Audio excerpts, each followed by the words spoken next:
তারিখটা ২২শে জুলাই ২০২৪। আপনি যদি খবর দেখেন, শুনবেন প্রধানমন্ত্রী আজ কোটা সংস্কার সম্পর্কিত একটি প্রজ্ঞাপন অনুমোদন দিয়েছেন। আরেকটি বড় ঘটনা একটি ছোট্ট সংখ্যায় বলা, কিন্তু হৃদয় বিদারক সত্য।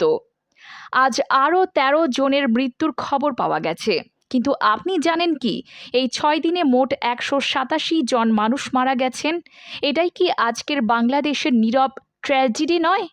২২শে জুলাই সোমবার এই দিনটির সকালে যখন সরকার আদালতের নির্দেশে অনুযায়ী কোটা প্রথা সংস্কার করে নতুন একটি প্রজ্ঞাপন অনুমোদন করল, তখন দেশের একটি অংশে আশার আলো দেখা দিলেও অন্যদিকে দেশে ছড়িয়েছিল শুধুই মৃত্যুর মিছিল। ঢাকা মেডিকেল কলেজ হাসপাতালে চিকিৎসাধীন অবস্থায় মারা গেলেন ৫ জন। নারায়ণগঞ্জ থেকে পাওয়া গেল ৩টি মরদেহ, যারা মারা গিয়েছিলেন শনিবারে, কিন্তু উদ্ধার হলো সোমবারে। আর মিটফোর্ড হাসপাতাল নেওয়া হয়েছিল ৪টি মরদেহ, যাদের মৃত্যুর খবরও সোমবারই সামনে এলো।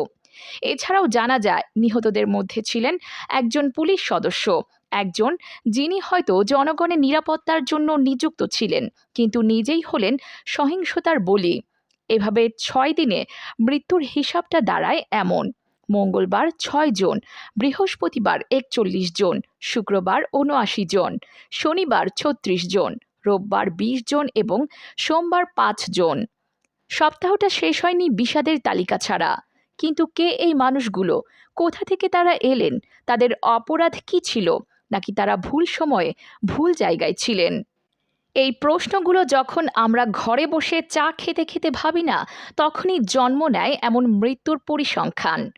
এদিকে প্রধানমন্ত্রীর কোটা সংস্কার অনুমোদন, যা দেশের ছাত্র সমাজের বহুদিনের দাবির ফসল, তাও আসে ঠিক এই দিনেই। এমন একদিন যেদিন মানুষের আস্থা, রাষ্ট্রের নিরপেক্ষতা ও রাজনৈতিক জটিলতা একসঙ্গে ধাক্কা খায়। আপনি হয়তো মনে করতে পারেন ২০২৩ সালের ২২শে জুলাইতেও এমন অস্থিরতা, অস্থায়ী শান্তি আর আতঙ্কের মিশ্র পরিবেশ বিরাজ করেছিল।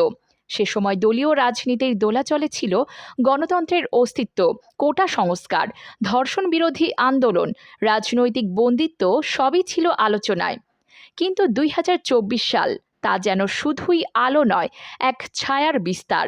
এই তারিখগুলো কেবল সরকারের সিদ্ধান্তের দিন নয়, এগুলো জাতির মনস্তাত্ত্বিক প্রতিচ্ছবি, যেখানে একদিকে গণতন্ত্রের চাওয়া পূরণ হয় প্রজ্ঞাপন দিয়ে, অন্যদিকে হারিয়ে যায় একে একে শত শত প্রাণ। এটাই কি উন্নয়ন? এটাই কি অগ্রগতি? নাকি এটি একটি রাষ্ট্রের গভীর অস্থিরতার মৌন প্রতিচ্ছবি? ২২ কেউ মনে রাখবেন কিনা জানা নেই, কিন্তু এই দেশের ইতিহাস রাখবে যেদিন কোটার সিদ্ধান্তে স্বস্তি এসেছে আর মৃতদেহের গন্ধে ভারী হয়েছে হাসপাতালের করিডোর। ২২শে জুলাই, একটি দিন যেটা হয়তো জাতির অন্তর্জালে চিরকাল রয়ে যাবে। এর সাথে ২১শে জুলাই ঘটে গেল আরও একটি মর্মান্তিক বিমান দুর্ঘটনা। এই দুর্ঘটনায় ঢাকার উত্তরার মাইলস্টোন স্কুল অ্যান্ড কলেজের অন্তত কয়েক শতাধিক বাচ্চা মৃত্যুর সাথে পাঞ্জা লড়ছে এবং অগণিত মৃত্যু হয়েছে। জুলাই যেন শুধুই মায়ের বুক খালি করার মাস।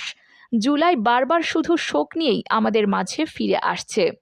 এমন জুলাই আমাদের মাঝে আর কোনোদিন ফিরে না আসুক। Sharmin, desk news, zero TV.